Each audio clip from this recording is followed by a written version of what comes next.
Assalamualaikum warahmatullahi wabarakatuh. Baik, saudara sekalian, kita bertemu dengan materi yaitu pengenalan database.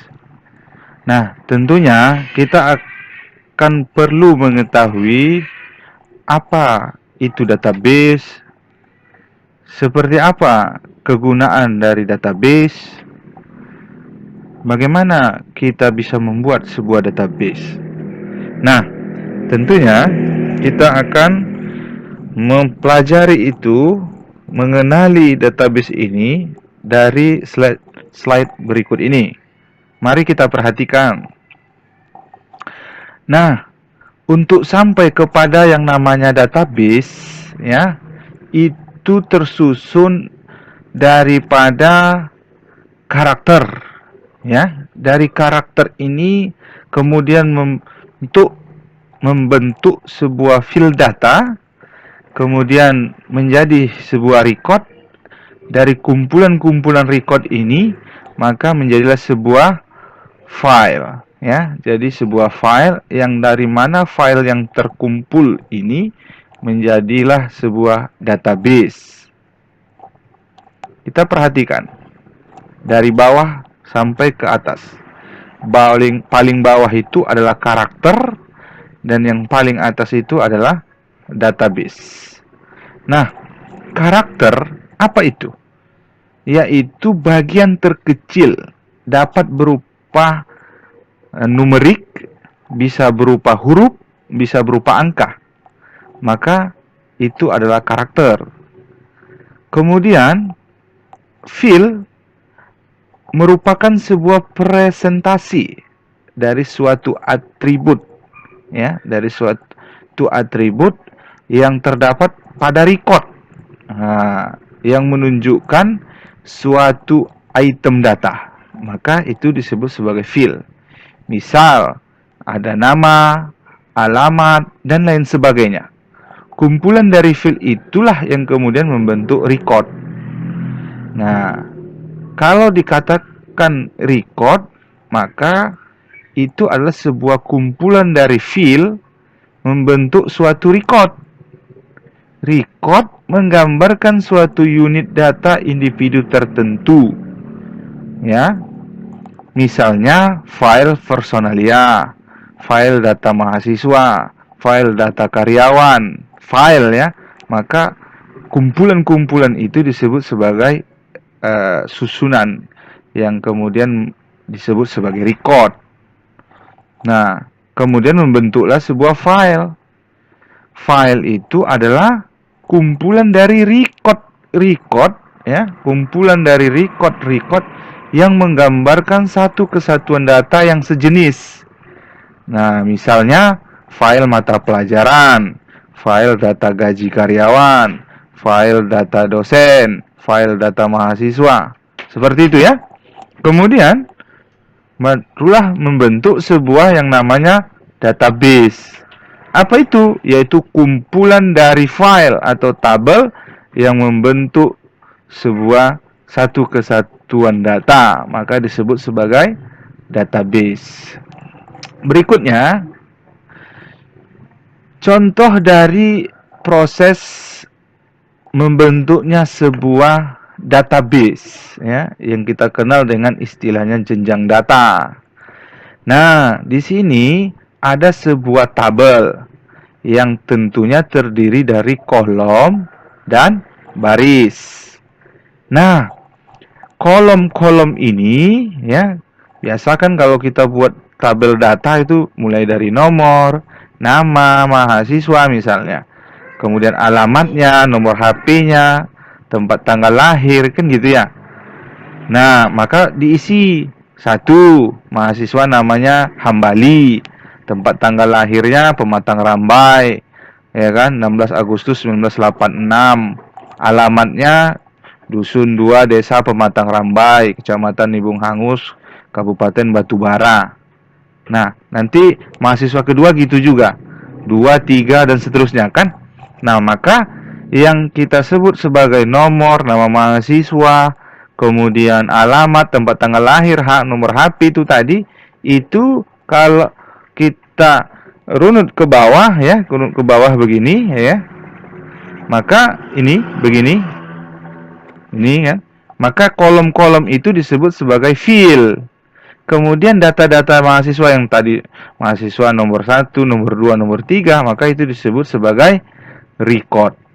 Nah, jadi database itu pada umumnya terdiri dari kumpulan field dan kumpulan record.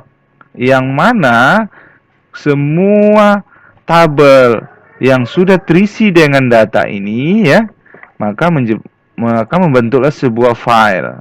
Nah, di sini coba perhatikan. Kalau di sini contohnya ID pegawai, nama, alamat, maka file ini nanti disebut sebagai file pegawai. Nah, file pegawai. Dari tabel ini kita perhatikan selain field dan record ada yang namanya nilai field. Jadi setiap isian data seperti Hambali tadi, kalau sini kan Asep, Ali gitu ya, atau tambah lagi Hambali, maka disebut sebagai nilai field. Nah, di sini ada huruf S, maka S itu disebut sebagai karakter. Karakter itu bukan hanya sebatas huruf ya, bukan sebatas angka, tapi titik koma itu disebut juga sebagai karakter gitu. Nah, maka terisilah data-data tabel ini ya, kalau kita sebut sebagai tabel pegawai maka jadi file pegawai. Kalau nanti ada tabel yang kedua lagi sebagai tabel data gaji, maka file gaji namanya. Kalau kemudian ada tabel lagi disebut sebagai lembur gitu, maka file lembur. Nah, file-file yang banyak ini tadi dikumpul dia pada satu wadah ya, maka kita sebut sebagai base gudang gitu. Maka data yang dalam gudang disebut sebagai database. Nah, itu dia pola pembentukan jenjang data menuju yang namanya database itu tadi ya. Maka sampai di sini mudah-mudahan dapat dipahami. Nah, maka untuk itu kita mulailah memahami apa itu database, ya kan gitu. Ketika kita sudah memahami jenjang pembentukan database tadi, maka database itu adalah kumpulan data yang telah disusun dengan aturan dan ketentuan tertentu serta saling berkaitan sehingga bisa memudahkan pengguna untuk mengelola juga mendapatkan informasi yang diperlukan. Jika dilihat dari segi bahasanya, maka database juga diartikan sebagai basis data. Jadi kalau ada yang menyebutnya database, kemudian ada yang menyebutnya juga sebagai basis data gitu ya, maka sebenarnya itu sama gitu. Nah, yang terpenting dari database ini tentunya ini, coba diperhatikan, juga mendapatkan informasi yang diperlukan. Jadi database tadi yang file-file data yang menumpuk tadi, yang dalam satu wadah tadi kita sebut sebagai gudang misalnya, maka itu tentu ada manfaatnya, yaitu apa? Sebuah pengetahuan baru di dalamnya. Ada informasi yang sangat penting yang bisa dihasilkan dari tumpukan-tumpukan file data itu. Nah, maka itulah yang disebut sebagai database gitu. Melakukan pengolahan database dengan menggunakan media komputer diperuntukkan agar bisa memudahkan dan tentunya supaya mengikuti zaman yang semakin maju seperti sekarang ini yang semuanya serba menggunakan komputer. Nah, maka untuk itulah pengolahan database dulunya pun bisa dilakukan secara manual seperti file yang ada di lemari gitu ya. Kan semua file-file itu taruh di lemari, di apa namanya? Dijilid gitu ya, kemudian taruh di lemari, arsipkan gitu. Maka itu pola manual. Nah, sekarang dengan sistem terkomputerisasi hari ini, maka pola-pola itu coba kemudian di convert ya, dipindahkan menjadi pengolahan terkomputerisasi gitu. Jadi database bagusnya sekarang itu dikelola menggunakan komputer. Namun penggunaan database ini juga bukan hanya untuk lingkup IT saja, akan tetapi Anda bisa juga menggunakannya lebih dari itu, seperti misalnya saja di dunia pendidikan, seperti universitas atau sekolahan, ada database mahasiswa, tenaga pengajar, murid, staf, dan lain sebagainya. Jadi dalam perusahaan juga ada perusahaan seperti keuangan, karyawan, dan lainnya. Jadi itu data-data semua yang tentunya nantinya akan menjadi sebuah database. Jadi bukan lingkup database ini hanya untuk sektor IT saja, misalnya komputer, bukan. Tapi juga pada berbagai sektor. Misalnya saja dari sektor politik misalnya. Maka kita harus bisa mendata basis terhadap partai-partai politik. Kemudian bisa juga dalam bidang budaya. Ya, kita bisa memetakan, mengarsipkan tentang eh, suku bangsa, adat istiadat. Ya, itu jadi kalau dikumpulkan nanti akan menjadi sebuah database. Apalagi tentang data mahasiswa, data kampus gitu ya. Banyak sekali. Nah, jadi artinya bukan hanya pada sektor tertentu saja. Jadi semua sektor bisa kemudian kita jadikan database gitu. Asalkan kita bisa menyiapkan file-file datanya. Kemudian, coba kita perhatikan pada slide ini, pada tampilan ini ya. Di sini ada data lama ya. Coba diperhatikan data lama. Data lama ini kita kenal sebagai data tradisional ya, tradisional. Coba, di sini ada tumpukan-tumpukan kertas ya kan? Di sini ada juga perpustakaan. Nah, sekarang tumpukan rekening listrik lah kita bilang ini, struk listrik itu sekarang sudah pakai digital. Nah, data lama pakai kertas lama, data sekarang pakai sensor digital. Kemudian ini data perpustakaan ya kan? Di data perpustakaan ini sekarang sudah ada perpustakaan digital. Kemudian juga ini adalah boleh saja kita bilang sebagai bentuk pengiriman berkas ya. Maka ini sekarang bisa kemudian kita jadikan sebagai data terkomputerisasi atau database. Begitu juga terhadap antrian tiket ya, pesawat terbang ini kalau kita boleh katakan, atau lebih tepatnya pada bank ya. Jadi banknya itu sekarang ngantri gitu. Sekarang sudah menggunakan sistem sistem internet. Jadi e-banking gitu ya. Jadi e-banking itu adalah database sekarang gitu. Nah, kalau database lama itu ya modelnya seperti ini gitu. Jadi pelan-pelan pola itu nantinya akan bergeser ya, akan bergeser dari yang tadinya manual atau data lama akan menjadi data modern atau data komputer. Nah, ini dia. Kita perhatikan. Nah, di sini seperti nomor handphone Telkom ya. Nah, dulu kita lihat bukunya tebal banget itu, ya kan? Jadi kalau kita ingin mencari data tentang menghubungi seseorang, kita harus cari itu berdasarkan kode, wilayah dan seterusnya. Nah, kemudian begitu juga file arsip di lemari ya. Ini sekarang sudah kemudian hanya cukup dengan menggunakan komputer gitu. Jadi bisa kita akses data itu. Maka inilah yang kita sebut sebagai pola daripada database, begitu ya.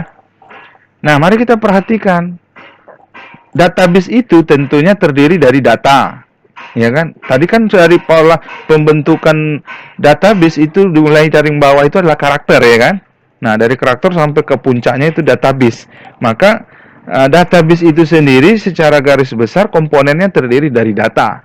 Nah, data itu yang kita sebut sebagai data adalah sebuah hal yang fakta, bukan sebuah angan-angan gitu. Bukan sebuah hayalan, tapi dia adalah fakta adanya gitu. Ya, bisa saja memulai sebuah simbol-simbol tertentu seperti ya lampu lalu lintas gitu ya, berarti adanya data tentang pengguna jalan gitu ya. Nah, kemudian seperti contoh di sini itu ada umur, itu juga bagian dari data karena tak mungkin umur bisa dibohong-bohongi kan.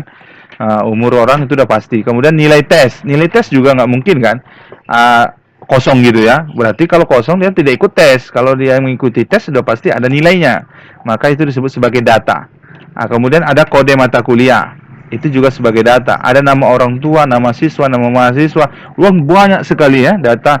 Jadi ketika misalnya nanti disuruh untuk mengumpulkan data atau mencari data, jangan kemudian kita itu merasa sulit. Sebenarnya datanya banyak. Berikutnya ada komponen kedua adalah informasi. Jadi informasi itu adalah hasil pemrosesan data tadi. Nah, contohnya lulusan paling muda periode wisuda April, ya kan? Misalnya tahun 2020 yang lalu siapa? Maka siapanya itu menghasilkan sebuah jawaban, maka itu disebut sebagai informasi gitu ya. Kemudian jadwal kuliah semester genap. Keluar jadwalnya. Apa-apa saja mata kuliahnya. Maka mata-mata kuliah itu disebut sebagai informasi gitu. Berikutnya ada pengetahuan. Jadi dari data menghasilkan informasi akhirnya memberikan pengetahuan. Nah, pengetahuan itu adalah hasil dari kita memahami informasi yang dapat sebelumnya.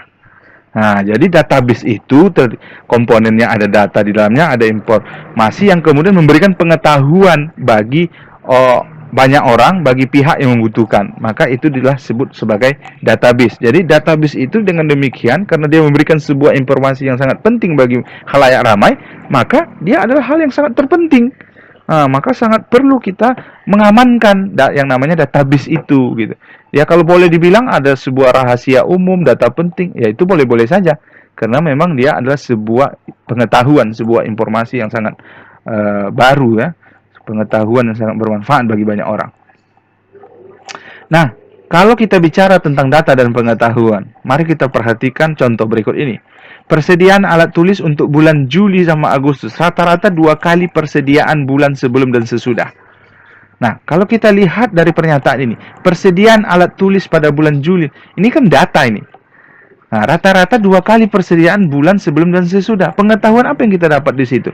Maka, ketika di bulan Juli dan bulan Agustus, alat tulis, stok terhadap misalnya penjual toko market atau sebuah toko, maka dia harus memperbanyak stok terhadap alat tulis itu. Kenapa? Karena di bulan itu ada rata-rata orang masuk tentang semesteran atau masuk sebagai siswa baru gitu, atau mahasiswa baru. Jadi kebutuhan akan untuk membeli alat-alat tulis untuk sekolah, untuk kuliah itu tadi kan tentunya meningkat di bulan itu. Jadi data kita dapat bahwa di bulan Juli dan bulan Agustus itu rata-rata para pembeli itu lebih banyak terhadap ATK gitu ya. Namun di satu sisi memberikan pengetahuan bagi kita bahwa kita bisa kemudian lebih bersiap-siap menghadapi di bulan itu gitu. Jadi pengetahuannya akhirnya kita tahu kita bahwa bulan Juli bulan Agustus itu nanti akan rame nih membeli ATK, maka perlu kita stok lebih banyak daripada bulan-bulan sebelumnya atau bulan-bulan yang lain. Seperti itu. Maka itu disebut sebagai data yang memberikan sebuah pengetahuan. Dan selebihnya seperti itulah pola dasar kita berpijak untuk memahami makna dari sebuah data yang memberikan sebuah pengetahuan, ya. Berikutnya, data, informasi, dan pengetahuan. Bagaimana sebuah data, informasi, dan pengetahuan itu bisa tergabung dalam satu kegiatan. Nah, kalau kita sebut konteksnya itu rumah sakit. Nanti konteks banyak ya. Bisa rumah sakit, konteksnya bisa kampus, konteksnya bisa dinas perikanan, pertanian, dan seterusnya ya. Nah, ini konteks di sini contohnya rumah sakit. Nah, maka kita dapatkan data dari rumah sakit itu. Apa datanya? Nama pasien. Data pasien berarti data obat, data takaran, data tanggalnya terhadap obat itu. Nah, maka informasi apa yang kemudian diberikan, yang kita hasilkan dari data pasien itu tadi, maka akan menghasilkan yang namanya rekam medis, menghasilkan namanya kartu berobat, menghasilkan namanya jadwal praktek dokter terhadap pasien yang mau berobat. Nah, seperti itu, maka akan juga tahu terhadap pasien yang mana rawat inap, rawat jalan, ya kan? Nah, maka itu informasinya. Dari nama pasien tadi kita akan dapatkan rekam medisnya, kita akan tahu kartu berobatnya, kita tahu jadwal praktek dokter yang menanganinya gitu. Terus akhirnya pengetahuan yang dihasilkan dari data pasien dengan informasinya tadi terhadap rekam medik, pengetahuan yang kita dapat adalah bahwa kita akan mendapatkan hasil yang namanya diagnosa. Nah, diagnosa itu tentunya memberikan sebuah solusi, saran-saran terhadap kita agar menjaga kesehatan. Misalnya kamu perlu diet makan gitu kan. Kemudian kamu perlu obat apa untuk penyakit apa gitu. Nah, sehingga pengetahuan yang kita dapat adalah bahwa kita akan mengetahui terhadap diagnosa hasil penyakit kita yang kemudian kita bisa menentukan obat apa yang tepat terhadap diagnosa penyakit itu. Itulah pengetahuannya. Maka data, informasi, dan pengetahuan itu tergabung dia dalam satu kegiatan, satu momen. Nah, jadi konteksnya macam-macam ya kan. Bisa saja misalnya konteksnya saya tambahin. Konteksnya tentang data kampus, ya kan? Maka di sana akan ada, kita perlu data. Sebenarnya datanya banyak, tapi kita contoh saja dari kampus ada data apa? Misalnya data dosen. Dari data dosen ini informasi apa yang kamu dapat? Oh, kita akan ketahui bahwa dosen A misalnya tinggalnya di daerah A gitu. Dosen A tinggalnya di daerah A. Kemudian ternyata dia jurusan atau konsentrasi keilmuannya bidang sistem informasi khusus ilmu komputer misalnya. Iya kan? Nah, kemudian pengetahuan yang kamu dapat apa? Oh, ternyata dosen A itu tadi dia adalah spesialis bidang ilmu komputer gitu. Jadi pengetahuan terhadap data kampus pada data dosen itu memberikan sebuah informasi bahwa namanya kita ketahui, kemudian tempat tinggalnya di mana, dan akhirnya memberi pengetahuan bahwa terhadap dosen itu adalah dosen yang spesialisnya di bidang ilmu komputer gitu. Nah, jadi dari data itu kita dapat. Nah, maka di sini dituntut kamu agar bisa juga memberikan dan memahami bagaimana menempatkan yang namanya data, informasi dan pengetahuan. Ya. Nah, di sini ada latihan untuk kamu. Jadi di sini coba kamu tentuin sekumpulan data dalam konteks pendidikan. Nah, silakan, pendidikan kan luas ya. Ada data SD, SMP, SMA sampai kampus. Nah, kemudian kamu tentukan informasi yang kamu dapatkan atau kamu hasilkan dari itu, dan akhirnya kamu tentukan pengetahuan yang didapat. Ya, seperti ini tadi. Nah, sini saya jelaskan tadi konteksnya rumah sakit, terus saya contohkan pribadi saya tadi mengenai konteks kampus kan, tentang data dosen. Nah, sekarang coba kamu tentukan konteksnya, tapi skupnya adalah pendidikan. Nanti bisa saja kamu buat dari pendidikan tingkat SD, SMP, kamu pilih, kemudian dari situ kamu tentuin informasinya dan tentukan pengetahuannya. Saya pikir itu aja yang dapat saya jelaskan tentang pengenalan dasar mengenai apa itu database, kemudian seperti apa membentuk sebuah database, kemudian juga kita dapat mengetahui komponen apa yang ada dalam database, dan akhirnya seperti apa kita bisa memadukan komponen-komponen itu agar kita bisa memahami konteksnya dalam kehidupan kita sehari-hari. Saya pikir demikian, semoga bermanfaat untuk kita semua. Assalamualaikum warahmatullahi wabarakatuh. Selamat